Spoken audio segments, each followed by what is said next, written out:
சரி இந்த புக் நீங்க பாத்துட்டீங்களா? பேசிக்கா பாத்துட்டீங்களா? இல்ல பிரெக்னன்ட் ஆயிட்டு பாத்துட்டீங்களா? நான் இது வந்து உங்களுக்கு அகமே சொல்லிருக்கோம்.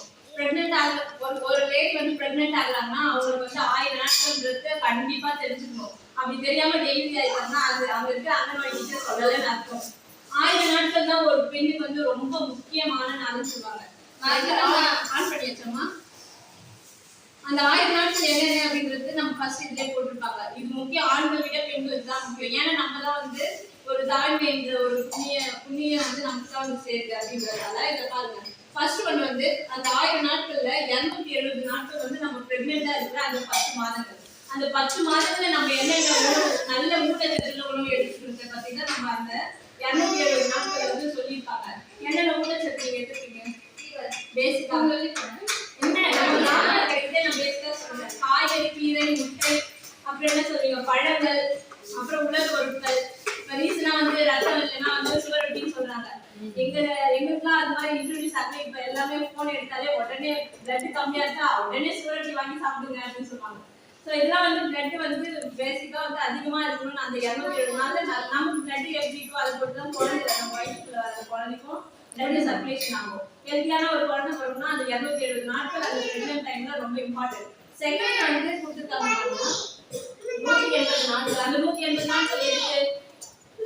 தெரியுமா? நம்மளும் ஒரு குழந்தைங்க நிறைய பேர் வச்சிருப்பாங்க. தாய்ப்பால் மட்டும் கொடுக்குறதுன்னு சொல்லுவாங்க. குழந்தை பிறந்ததுல இருந்து அது 6 மாசம் முடியிற வரைக்கும் தன்னுடைய தாய்ப்பால் மட்டுமே தரணும். மாட்டுப்பால் வந்து கொடுக்க கூடாது. இந்த பவுடரு இதெல்லாம் யூஸ் பண்ணக்கூடாது. ஏன் தாய்ப்பால் கொடுக்கூடாது ஏன் அப்படின்னு சொல்றீங்க அப்படின்னா, அந்த தாய்ப்பாலே நமக்கு எல்லா ஊட்டச்சத்துள்ள எல்லாமே நம்ம வாட்டர் கண்டென்ட்டா நம்ம குழந்தை எடுத்துக்கலாம். இதுல வந்து ஏன் இம்பார்ட்டன்ட் சொல்றாங்கன்னா, ஒரு தாய்மை அடைந்த அடுத்த செகண்ட் குழந்தை டெலிவரி ஆயிடுச்சு அப்படின்னா உடனே நம்ம எவ்வளவு சீக்கிரம் அந்த குழந்தைக்கு நம்ம சீம்பால் கொடுக்கணும். இப்போ மாட்டுக்கெல்லாம் சீம்பால்னு சொல்லுவாங்க. அது அவ்வளோ ஹெல்த்தியான ஒரு நியூட்ரிஷன், நீர்ச்சத்து, இல்லை ஊட்டச்சத்து எல்லாமே அதுலேயே ஆட் ஆயிருக்கும். அதே மாதிரி தாய்க்கும் வந்து சீம்பாலுன்றது ஒரு முக்கியமானது. அந்த பாலை ஃபர்ஸ்ட் நம்ம குழந்தைக்கு அதை கொடுக்கும்போது ஃபீட் பண்ணும்போது நோய் எதிர்ப்பு சக்தி அதுக்கு வந்து ரொம்ப கிடைக்குமா. இம்யூனிட்டி பவர் வந்து அதிகரிக்கக்கூடிய சத்து வந்து தாய்ப்பால் இருக்குது. உட்காருங்க.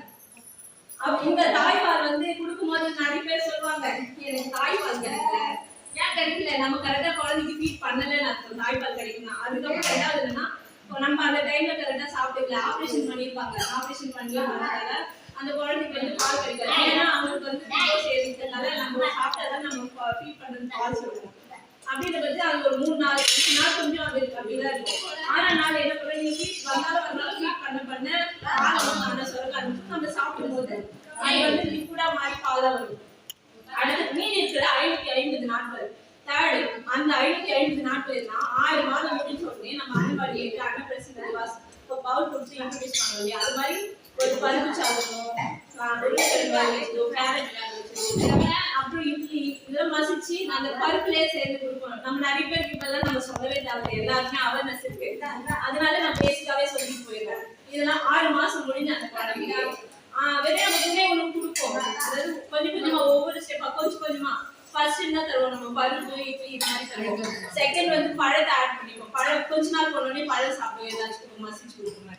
தேர்ட் வந்து மாமிச உணவு, மீன், ஆட்டு இது மாதிரி ஏதாச்சும் ஒன்று நம்ம கொடுக்க ஆரம்பிப்போம். மாமிச உணவு எக்கு கூட கொடுக்க ஆரம்பிச்சோம். 1 இயர்க்குள்ள ஆகும்போது எக்கு கொடுக்க ஆரம்பிச்சோம். இதெல்லாம் கொடுக்கும்போது அந்த குழந்தையுடைய வளர்ச்சி கரெக்டா அந்த ஹைட்டுக்கு ஏற்ற வயிறு இருப்பாங்க. அந்த இந்த ஏஜ்ல இருக்காங்கன்னா கரெக்டா அவங்க ஹைட் வெயிட் கரெக்டா வருது. நம்ம கொடுக்குற நல்ல ஊட்டச்சத்துள்ள உணவுல தான் இருக்கு.